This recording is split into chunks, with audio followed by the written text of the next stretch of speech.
Voilà, maintenant que le problème est corrigé, on va profiter des germes de théorie qu'il propose pour parler de ce qu'il y a après, de ce que deviennent ces germes dans la théorie, donc parler en gros de la théorie des représentations et faire une petite prospective.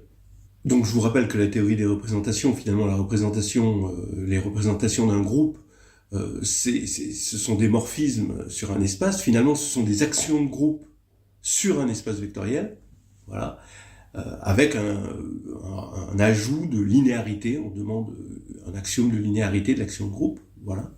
Alors ça a l'avantage d'être à la fois, étant donné que c'est juste un groupe, vous voyez, l'axiomatique est minimaliste, hein, et action de groupe aussi c'est minimaliste, plus la linéarité, ça fait qu'il va y avoir une certaine ubiquité, on va le retrouver un petit peu partout.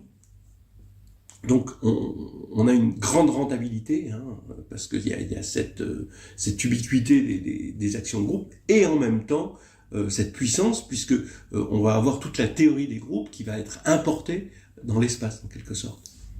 Donc on voit cette puissance de la théorie des groupes qui vient s'injecter dans un espace vectoriel, mais en même temps, la théorie des représentations, c'est un miroir pour le groupe. C'est un miroir dans lequel le groupe peut se voir. Alors c'est d'autant plus flagrant dans le cadre des groupes abéliens finis, où là on dispose d'une parfaite dualité. Et le problème montre bien comment, via le théorème de prolongement des caractères, on peut classifier les groupes abéliens finis. Alors, une petite parenthèse sur ce théorème de prolongement des caractères qui a été démontré dans l'épreuve, c'est-à-dire que tout morphisme d'un sous-groupe d'un groupe abélien fini dans C étoile peut être prolongé en un caractère, donc en un morphisme de tout le groupe abélien fini dans C étoile, ça qui est quelque chose de fondamental. Je signale aux gens que ça pourrait intéresser que cela revient à dire finalement que quand vous prenez un Q plus comme un groupe, que vous quotientez par le sous-groupe Z, donc vous avez Q sur Z, eh bien Q sur Z pour l'addition, vous voyez que c'est le groupe des racines de l'unité. Pas forcément des racines nème pour un n, mais pour tout n. Vous avez un groupe des racines de l'unité. Et en fait, les caractères sont liés aux racines de l'unité. Voilà. Et ce groupe, finalement, ce théorème de prolongement des caractères, revient à dire que Q sur Z est un Z-module injectif. Alors le problème nous amenait à parler de représentation, et de représentation irréductible, hein, qui ne possède pas de sous-représentation, et dans le cas abélien fini, les représentations irréductibles étaient de dimension, on dit de degré 1. Alors pourquoi ? Et le problème le faisait venir de la codiagonalisabilité, hein, quand on a de la commutation, ce qui se passe dans le cas abélien. Et comme le groupe était fini, eh bien on avait la chance, hein, d'avoir des représentations qui sont toutes annulées par xn-1, on dispose en gros du théorème de Lagrange, et comme on est sur C, on savait que tout était annulé par un scindé simple, et on avait cette codiagonalisabilité et ces représentations de dimension 1. À partir de ce moment-là, eh bien, l'ensemble des représentations irréductibles du groupe devenait un sous-groupe isomorphe au groupe de départ. Et donc ça, c'est ce qu'on appelle la dualité des GAF, hein, des groupes abéliens finis. Entre parenthèses, c'est lié, donc toute cette dualité, ce théorème de prolongement des caractères, etc., c'est fortement lié au fait qu'on est en train d'étudier des Z-modules. Finalement, qu'est-ce que c'est qu'un groupe abélien fini ? C'est un Z-module de type fini. Et Z étant principal, bien, tout cela se plonge dans une théorie plus générale de A module sur un anneau principal, et on connaît très bien la théorie des K de X modules sur un anneau principal, c'est finalement la théorie de la réduction. Donc il y a beaucoup de points communs, il y a même un dictionnaire, on va dire, entre les Z modules et les K de X modules, c'est-à-dire entre les groupes abéliens finis, le monde des groupes abéliens finis, et le monde de la réduction. Alors par exemple, l'exposant qui était exposé dans l'épreuve, dans le monde de la réduction, c'est le polynôme minimal. L'ordre du groupe, son cardinal, dans le monde de la réduction, c'est le polynôme caractéristique. Et ce qui fait que Lagrange, qui va dire finalement que l'exposant divise l'ordre du groupe, eh bien, c'est Cayley Hamilton, qui dit que le polynôme minimal divise le polynôme caractéristique. Un autre exemple de dictionnaire de cette unification magnifique, c'est que quand vous avez une valeur propre, d'accord, donc une valeur propre, ça veut dire x moins lambda qui va diviser le polynôme caractéristique, eh bien, vous avez un vecteur propre. Voilà. Eh bien, vous savez, par le lemme de Cauchy, que si, cette fois-ci, P est un nombre premier, donc, vous voyez, x moins lambda qui était irréductible, P qui est un nombre premier, qui divise l'ordre du groupe, alors l'ordre du groupe qui correspond au polynôme caractéristique, donc vous voyez ce magnifique parallélisme, alors, qu'est-ce que ça va être le vecteur propre? Ça va être le lemme de Cauchy, il va y avoir un élément d'ordre P. Alors voilà, fort de ce constat, on a envie de généraliser et de voir ce qui se passe déjà quand on est dans le cadre d'un groupe fini, mais pas forcément abélien, et là, on se rend compte qu'on va avoir des irréductibles qui ne sont plus de degré 1. Mais on veut encore ce miroir de la dualité, c'est-à-dire la représentation reste une tentative de dualité, et de voir le groupe à travers ces représentations et à travers ses actions, en quelque sorte. On se définit, voilà, nous aussi, on se définit comme on agit, quoi. Là, le problème se divise en deux. D'abord, la recherche des représentations irréductibles, et ensuite, peut-on décomposer les représentations en représentations réductibles? Pour ce dernier problème, c'est le théorème de Maschke qui nous dit que tout peut se décomposer en somme directe d'un espace sur lequel le groupe agit linéairement. Alors attention, un espace complexe, eh bien, cet espace peut se décomposer en sous-espaces, somme directe de sous-espaces stables, et qui, eux, sont irréductibles. Ce qui n'est pas évident, parce qu'on avait vu dans les contre-exemples, alors c'est le théorème de Maschke qui est prouvé dans l'épreuve, et on avait vu un contre-exemple dans le cas abélien non fini, avec le groupe C+, où on voit bien qu'on avait une représentation, une sous-représentation irréductible, qui ne possédait pas de supplémentaire stable. Et là, le problème bifurqué, alors attention, dans le cas, on reste fini et on regarde des représentations sur C. L'avantage d'être sur C et d'être sur du fini, c'est qu'on pouvait faire des moyennes. Et l'idée de la moyenne revenait assez souvent dans le problème. Souvent, on avait des 1 sur cardinal de G, somme de I, somme sur G. Alors ça, c'est vraiment parce qu'on est sur C, parce qu'on ne pourrait pas le faire en caractéristique P, parce qu'une moyenne, on ne peut pas le faire quand on est en caractéristique P, on doit diviser par quelque chose, voilà. Surtout si P divise l'ordre du groupe. Et d'autre part, il faut pouvoir sommer sur G. Voilà, donc ça, c'était un petit peu ce qui expliquait le cadre dans lequel on était dans le problème, pour pouvoir faire des moyennes, et c'est en moyennant qu'on arrive à créer des représentations, à créer des caractères. Alors là, le problème a amené à la notion de caractère. Alors le caractère, c'est tout simplement une trace. Et on peut se demander comment la trace peut être aussi puissante alors qu'on ne fait que regarder la somme de la diagonale d'une matrice. Finalement, on regarde juste un tout petit... oui, c'est une trace, ça représente pas tout le bonhomme, quoi. Alors, si on y réfléchit, on arrive à comprendre pourquoi la trace est plus fine que ce qu'on pensait au départ.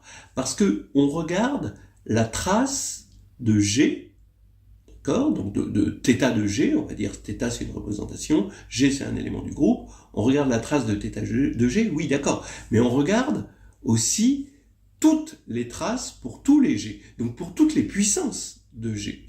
Donc ça veut dire qu'on a la trace de θ de G puissance K pour tout K, puisque θ de G puissance K, c'est θ de G puissance K.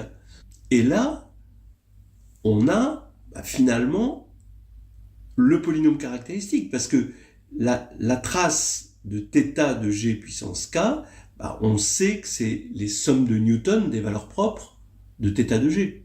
Et avec les sommes de Newton, d'après les relations coefficient-racine, eh bien, on obtient finalement tous les polynômes symétriques élémentaires dans les valeurs propres de θ de g. Donc ça veut dire qu'on obtient le polynôme caractéristique. Ce qui veut dire que la trace n'est pas si innocente. D'accord, elle voit juste une trace des choses, une toute petite ombre de θ de g. Mais puisque on regarde un ensemble de traces pour tout un groupe qui est donc stable par la puissance, eh bien, au final, on voit tout θ de g et on voit sa classe de similitude. Puisqu'on a dit que θ de g était diagonalisable, d'accord, sa classe de similitude est totalement comprise à partir de son polynôme caractéristique, donc finalement de la trace de ses puissances. Et là, grâce à la moyenne, on mettait une forme hermitienne sur les fonctions centrales sur G. Donc, fonction centrale, ça veut dire une fonction telle que f de GH égale f de HG, et la fonction va de G dans C. Un caractère, c'est une trace, donc forcément, c'est une fonction centrale, et on voit que l'on a une forme hermitienne grâce à la moyenne. Encore une fois, la moyenne, on a de la chance de pouvoir en disposer.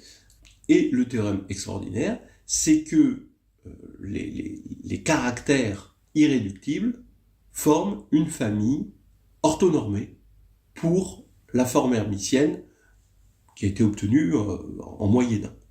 Et ce que le problème ne montre pas, parce que ça devenait trop ambitieux, évidemment, c'est que ça forme une base.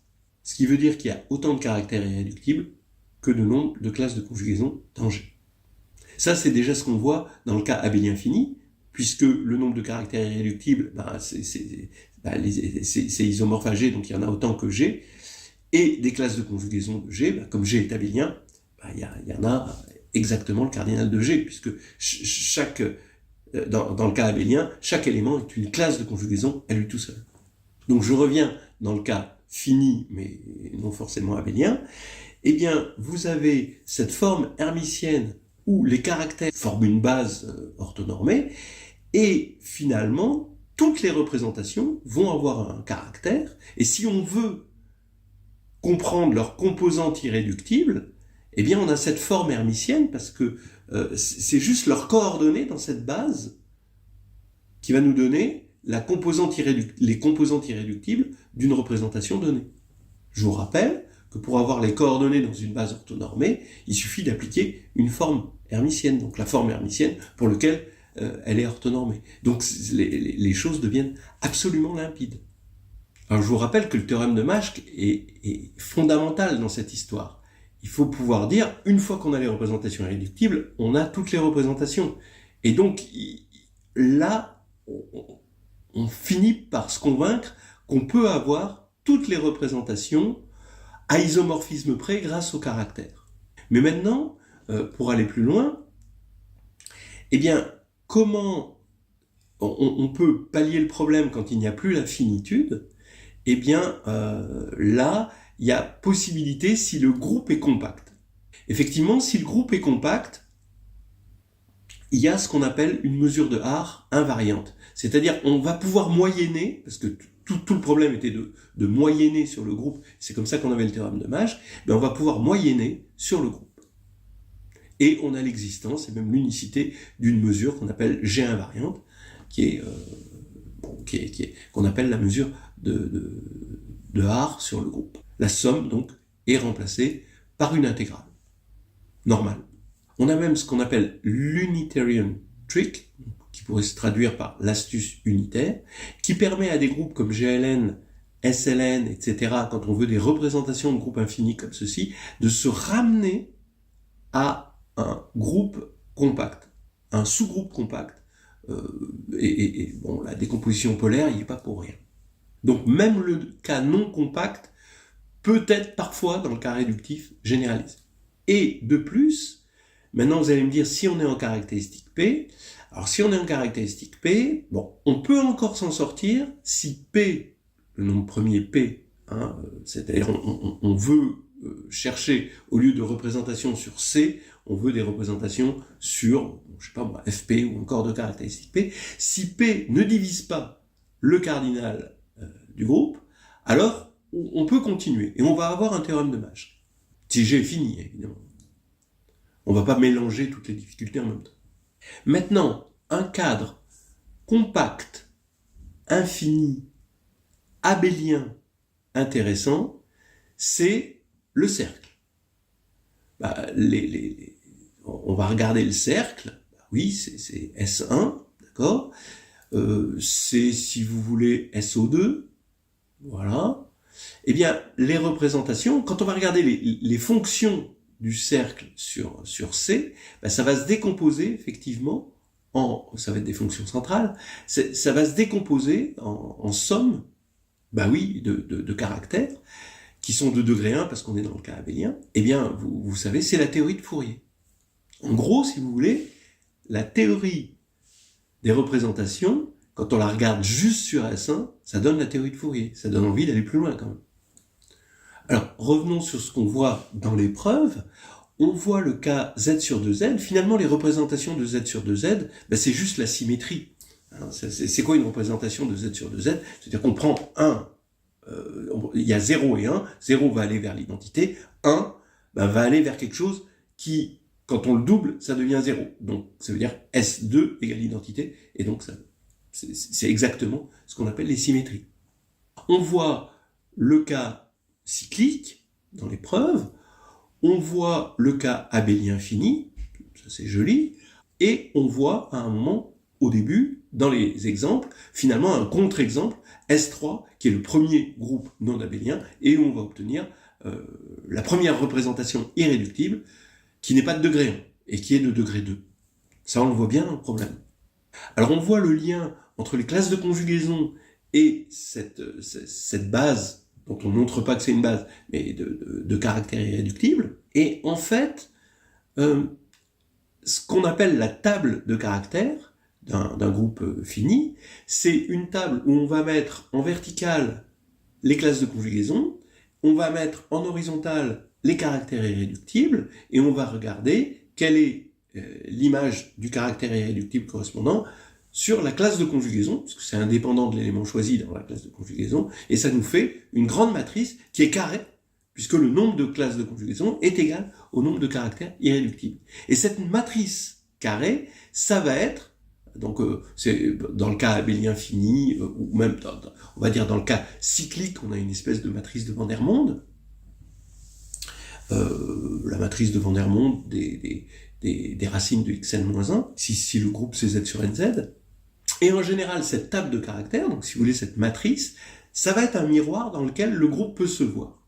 Alors on peut se demander ce qu'on peut voir du groupe dans la table de caractères. Il y a plein de choses, on peut voir son ordre, le cardinal de ses classes de conjugaison évidemment, on peut y voir s'il est abélien ou pas, on peut y voir le treillis de ses sous-groupes distingués, on peut y voir son centre, on peut y voir aussi son sous-groupe dérivé. Il y a plein de choses dont on peut voir. En revanche, malheureusement, on peut pas voir le groupe à isomorphisme près. Ça, on aurait aimé, mais c'est pas possible. Déjà, il y a un contre-exemple en ordre 8, où finalement, D4, donc le groupe diédral à 8 éléments, et H8, le groupe quaternionique, ont même table de caractères, alors qu'ils sont pas isomorphes. Alors voilà des petites choses dont je voulais parler. Je voulais dire simplement, pour terminer, l'état de la recherche actuelle. Je ne vais pas faire une prospective sur la recherche actuelle, hein, évidemment, mais pour aller plus loin, et si on se dit, tiens, comment on va attaquer la théorie des représentations, qui était, c'était l'idée géniale, finalement, de Schur, de Frobenius, d'attaquer ça par la théorie des caractères, de faire des moyennes, etc.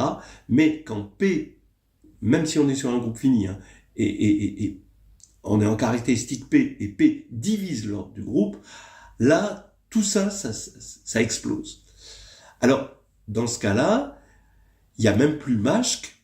Donc déjà, même si on dispose de toutes les représentations irréductibles, il nous faudra des groupes d'extension, c'est-à-dire un peu de cohomologie, pour les raccrocher entre eux. D'accord ? Voilà, donc ça c'est déjà une première difficulté.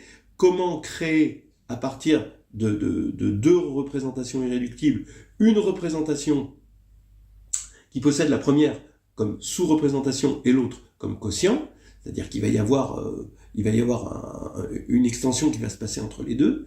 Voilà, donc déjà, ça c'est le premier problème. Et comment déjà trouver des représentations irréductibles? Comment généraliser cette théorie des caractères? Ça, c'est pas du tout évident. Et là, il a fallu d'autres génies comme Drinfeld, comme Lustig. Et il y a une théorie de Deligne-Lustig qui dans certaines situations, en tout cas pour des groupes réductifs finis, arrive à faire agir, à trouver une variété sur lequel le groupe agit, et ensuite, grâce à l'action du groupe sur la variété, eh bien, on en tire des représentations sur la cohomologie à support compact de la variété, etc. Il y a un livre qui m'a appris un petit peu ces choses, qui m'a initié à ces choses, que je conseille si jamais vous avez envie d'aller plus loin. C'est le livre de Cédric Bonafé, qui s'appelle Representation of SL2 of FQ, donc les représentations de SL2 de FQ. Donc sur ce groupe réductif fini, SL2 de FQ, il détaille tout et montre bien comment, à partir de la courbe de Drinfeld, eh bien après, on peut travailler sur des variétés de Deligne-Lustig et comment travailler dessus pour récupérer, finalement, dans le cas ordinaire et dans le cas de caractéristique P, des représentations. Voilà, je pense que j'ai dit à peu près, non, j'ai pas dit tout ce que je voulais dire, mais j'ai dit ce que j'avais envie de dire, n'est-ce pas ?